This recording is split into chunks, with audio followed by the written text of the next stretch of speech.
Today on Babbie's House, I'll be talking with my songwriting buddy, Donna Douglas Walchle, better known as Donna D. She's released a brand new book called Kicking Cancer's Butt Again. You'll hear all about her overcoming story right here on Babbie's House. Stay tuned. It's coming to you right now.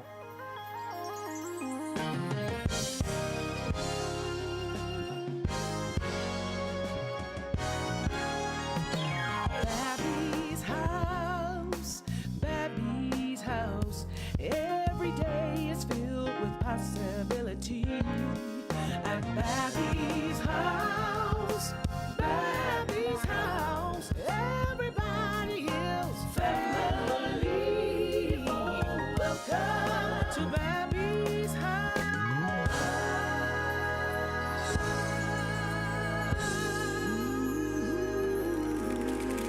Hello, everybody, and welcome to Babbie's House, where everybody is a member of the family.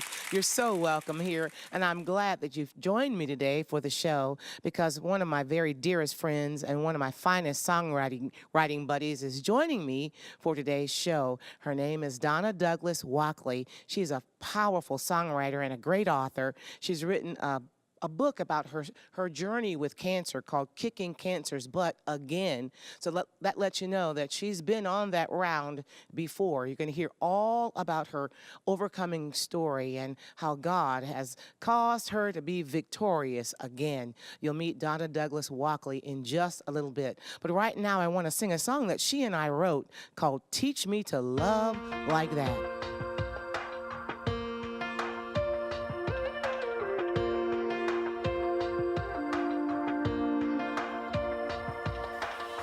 What would it mean to that single mom to get some money in the mail? Or pay a visit to Mr. Jones, whose health has begun to fail, just to shine a little light? Tell him it will be alright. And what about that lonely child who's never had enough? Got a kind and encouraging word for that girl who's given up. Oh, what a difference it would make just to bless somebody's day. Teach me to love like that. Tell me what to say to help my neighbor. Teach me to love like that. Show me what to do to make things better. Maybe it's the feeling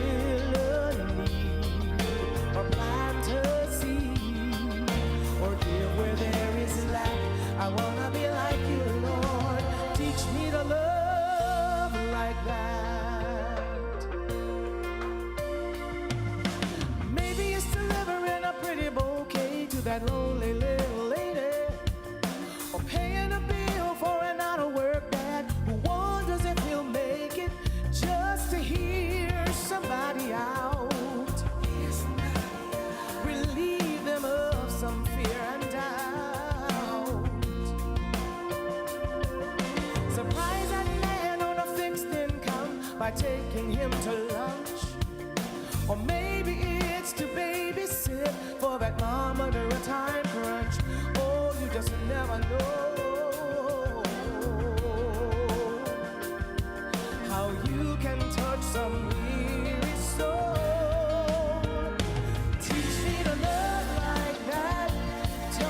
Say to help my neighbor.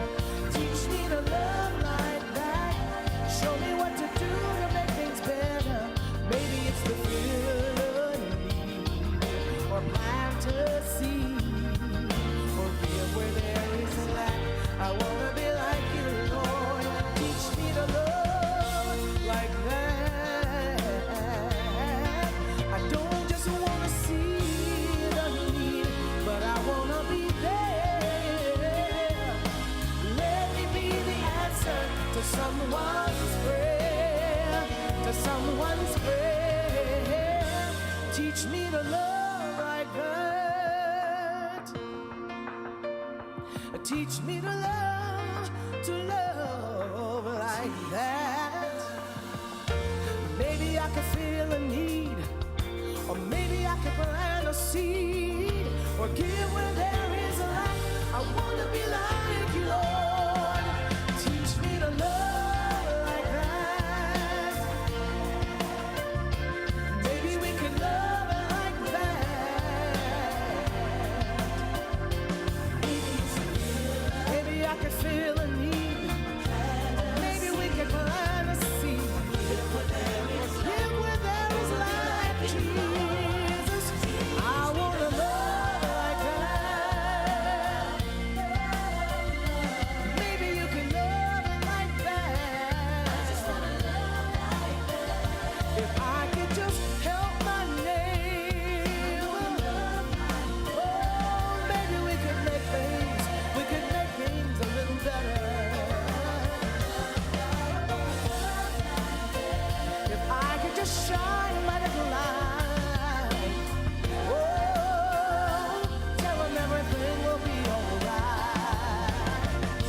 Well, welcome back to the show. I'm so honored to have on the show Donna Douglas Walchle. And Donna is one of my very dearest friends. And she has invested love, time, talent, food, all kinds of wonderful things into my life and family. She is my sister from another mother. And she has written another book, a powerful book of her journey with fighting cancer. And the name of the book is called Kickin Cancer's Butt Again, How to Fight Cancer with Faith, from a multi-platinum award-winning songwriter who's done it 3 times. Will you help me to welcome back to Babbie's house, Donna Douglas Walchle. My good friend, you know I'm hugging you. I'm hugging you too. I'm touching you, but I'm really hugging you. Hugging you from afar. Donna, congratulations on another book. Thank you. And you and I had this conversation as to whether this book should be written. Yes. I remember that conversation. Yes. And I said, Dee, I mean, there's so many people who could be encouraged by your journey. Yes. Because you are, you write songs that help us to remind us that we're overcomers. Yes. And so many people love your music. And I thought, you know, this would be a wonderful word of encouragement for so many people who love you. Yes. So I want you to give us a little glimpse of your journey with cancer and why I want to hear your side of the story as to why you wrote the book called Kickin Cancer's Butt Again. Again.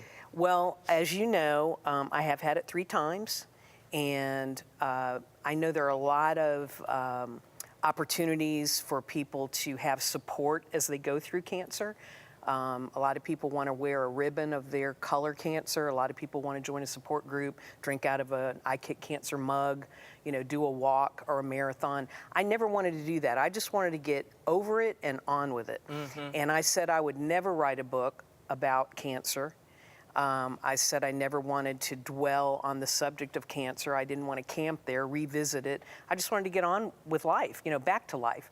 And yet, this last time I had cancer, which was this year, my husband, Jim, actually said, well, so you can kind of minimize people checking on you, all the loving family and friends who will be calling you every day, and you won't feel like talking, why don't you post your updates on Facebook? And I already do Facebook. So I said, okay, you know, I can do that. And much to my surprise, Bab, from February to when I got my poured out in July, I had thousands of responses. Yeah. Many from people I didn't know saying, how can you not be mad at God? How do you have faith like this? My mom had chemo and I begged her to talk to me about how she was feeling, but she never would, and now she's gone. It was just astounding to me, wow, the amount of people that seemed to be ministered to by what I was saying, because I was real and raw. I shared a lot of things that were really humorous too, obviously, but you know, once that was over, I thought, you know, maybe I could really help a lot of people by sharing my experience, because I learned different things each time. The first time, I had prayed for years to have a fall backwards, blindfolded kind of faith. As a single woman, every New Year's Eve I had a date with God, and I would pray that prayer, never realizing that you have to go through a few things to have deep faith. Yeah, and you know, praying a prayer like that is dangerous. You just took the words out of my mouth. It can be dangerous. Yeah. But that shouldn't keep us from praying prayers like that. Right. Because of the fear of that something bad might happen. Yeah. But, you know, God uses, He doesn't cause cancer. No. He doesn't cause tragedy. But even Jesus said in His own words, in this life you will have tribulation. Yes. But be of good cheer. I've overcome the world. Yes. And so you've gone through cancer not once, but 3 times. Right. But you're here, and you're a victor over cancer. Yes. And you're telling everybody who's gone down that road, you can overcome it. And the people that have walked with Him, that Jesus is an overcomer. So what would you say is one of the biggest lessons that, you know, you prayed for that blindfolded, fall backwards kind of faith. Well, what's one of those big lessons, or little lesson, something that God taught you that you didn't know before you went into that battle?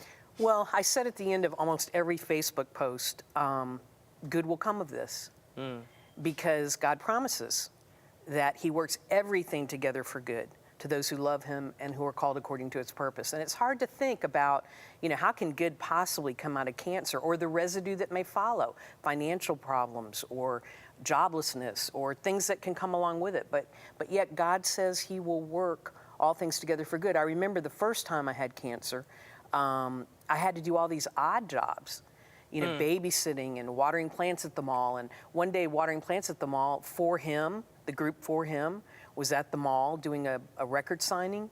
And the lead singer, I had a song at the time on their Grammy Award-winning album. And I'm watering plants and they're doing a record signing. Wow. And so the title of that chapter is, if you don't think you have pride issues, does that mean you have pride issues? If you don't think you're prideful, you're probably Yeah. But another thing I learned is, like one day on this third venture, my third rodeo, I was so weak. I never had to have chemo and radiation before. I had surgery and it was corrected that way, but I was just so weak and could hardly stand, and when I did, it felt like I was walking on a trampoline. And so God put in my heart the gift of memories that He's given us. And so I could lie there on the couch, feeling like I was feeling, and I could call up, so many beautiful things, times with my husband, my grandchildren, when we went to Maine and saw lighthouses, when we went to the beach, and I could just smell the salt air. God has gifted us with and equipped us with everything we need in every circumstance we go through. And I think I learned that really, really strongly this last time. Yeah. You mentioned your husband, which we'll talk about him in the next. My husband. I'm saying it. You've been married now 3 years. 4. 4 years, okay. And every time I hear you say, my husband, my head just kind of spins because I've gone through a lot of your adult life when we were praying for your husband, and he's here today. Yes, he is. And that's a sweet miracle. But we'll talk about, your relationship with him and your family and how supportive that they are and were during this journey. But talk about the importance of having a support system. Oh, it's vital. And the first time I went through it, I have had my whole life great friends like yourself and, of course, my family, and wouldn't trade my girlies, for anything. But the second time I was diagnosed with cancer, I had gone 9 years without cancer, and I was thinking I was clear, And I had just met Jim, and I won't say how I met him, because that's in the book, but probably a lot of single women would like to know how that happened. And we had only been dating 3 months, and Jim's first wife, Jan, died of cancer. And so when I was diagnosed a second time, only 3 months into our dating, I said, you need to go away, and you deserve better than this. And he said, nope, I'm not going anywhere. We're going to lock arms. We're getting through this. I've done it before. I know how to do this, and we're going to get to the other side of it. And so we continued to date, obviously, because we're married now. And I met his children and their spouses and grandchildren, and you were at my wedding, October 27th. I know that's 2012, and you sang for us. I sure did. Including a song you and I wrote as a surprise to my husband that he didn't hear until the wedding ceremony. And in that 30-minute ceremony, I became a wife, a mom to 3, and a Grammy to 11 without labor pains, which I thought was great. All of that without labor. Yeah, and you know how much I love kids. I mean, your children are my nephews. I know they call that's me right. Auntie Donna, and Absolutely. I love kids. So having 11 grandchildren, it's like living at Disney World, and I love it. And you know what, Dee? I just look back over this whole journey, and I see how God is so faithful, and so many of the lyrics that you and I have written in the songs that we've written together over the years, I just see those same lyrics, played out in your life. Yes. You wrote a song called He'll Find a Way, and, I get a lot of mail about that song. Yes. Because I've sung it for years. And I used to get a lot of snail mail. Now I get a lot of email concerning that same song, that if he can paint a sunset and put the stars in place, if he can raise up mountains and calm the storm-tossed waves, if he can conquer death forever to open heaven's gates, then I know for you he'll find a way. And I remember many times that during your journey that the Lord would allow me to encourage you Yes. with the words that you wrote. What is that like? Well, I think I was having chemo maybe for the first or second time, and you're there for 5.5 hours being pumped full of biohazardous material.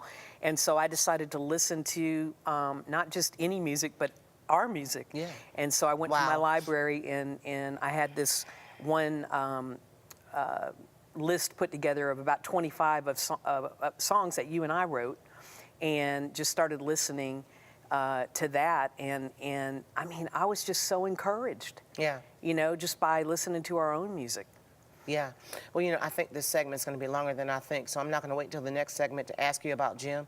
I don't want to wait that long because he is worth talking about. I mean, this man that we prayed for, I mean, how we've known one another for as long, before Chaz was born. Yeah. Chaz is now 33, which means we now know one another 34 years.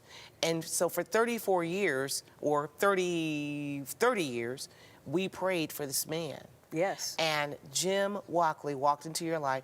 I remember the night that, you know, we kind of checked him out, me and you and Charles. Yeah, we had a double date. Yeah, we had to take him out. You were our first double date. Yes, we were. And you're pulling me aside going, I think I like him. And Charles is like, yeah, he's the man. He's the man. Well, Yeah. talk to us about how having Jim in your life has made a lot of difference to have that, you know, that wonderful, that man whose first wife died of cancer. Yes. He's walked down that road before. What was that like? well, being married after being single so long, you know, you never know what to expect. I didn't know what to expect. He had been married before, so kind of had a clue about marriage, and that's a lot of fun and wonderful, but it's a lot of work too, even the good ones.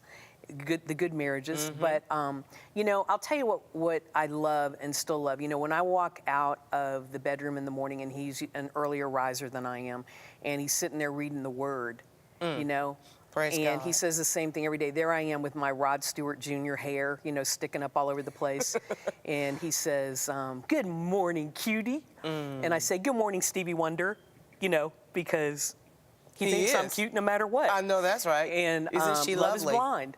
And so And deaf and he's and mute. funny. He's hilarious, and he makes me laugh all the time.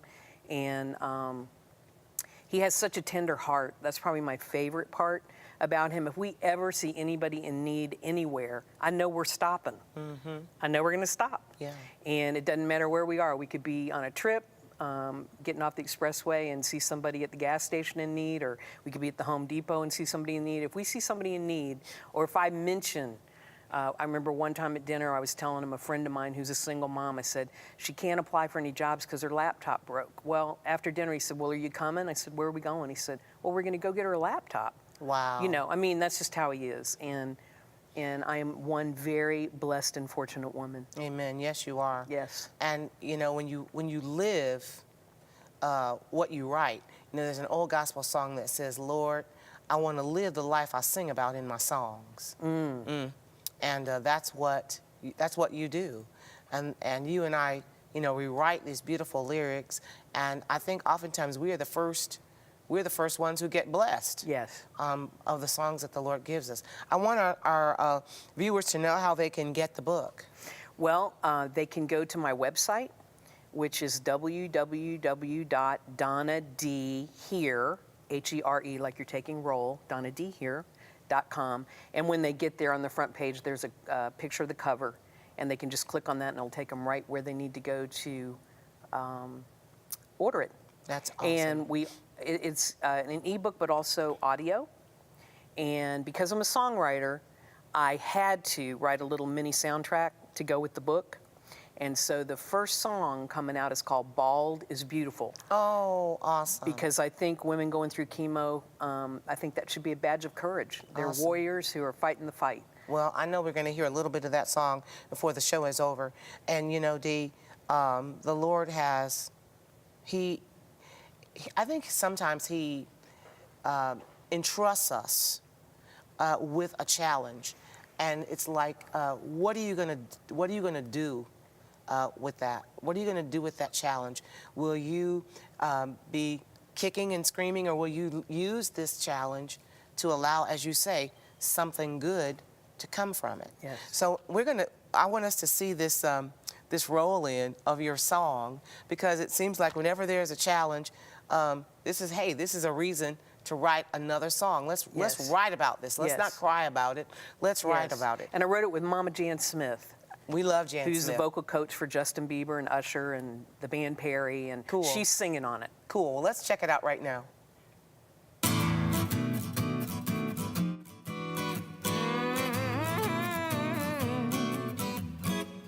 Bald is beautiful, baby, baby, baby, bald is beautiful.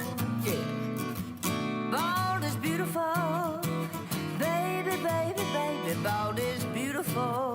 yes it is.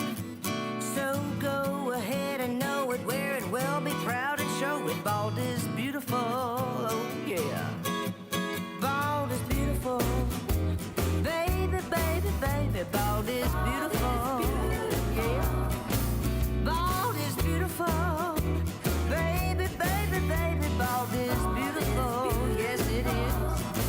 You're sexy and amazing. You are such an inspiration. Bald is beautiful. Yes, it is. Bald is beautiful. Baby, baby, baby, bald is beautiful. Yeah. Bald is beautiful. Baby, baby, baby, bald is beautiful. Oh, yeah. Girl, no one does it better. You're a hero and trendsetter. Bald is beautiful. Oh, yeah. Bald is beautiful. Baby, baby, baby, bald is beautiful. Yes, it is. Bald is beautiful. Baby, baby, baby, bald is beautiful. Yes, it is. You're gorgeous and authentic, honey, flaunt it like you mean it. Bald is beautiful. Yes, it is. Bald is beautiful. Baby, baby, baby. Bald is beautiful. Yes, it is. Beautiful, yeah.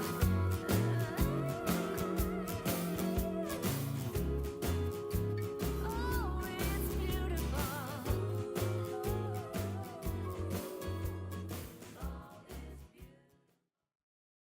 Glad you came back to the show because I've been talking with Donna Douglas Walchle, who is one of my favorite songwriting buddies. And Donna, you and I have written some songs, child. We have. In all of his glory, all in favor. You wrote He'll Find a Way, but I feel like it's mine. I never sang it like you sing it. though. Well, that goes it can be without- yours too. A singer has to have something to sing, and He'll Find a Way is a song of songs.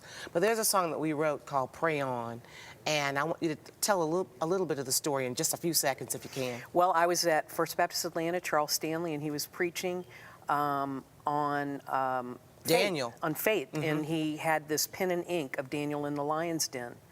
And he said that he had gotten this pen and ink from an elderly woman who asked him to look at it and tell her what he saw. And Daniel had his hands clasped behind his back, and he was surrounded by lions. And she said, I want you to see one thing. His eyes are not on the lions, his eyes are on the Lord. And so that's in the first verse of Pray On, and it's totally inspired by that sermon.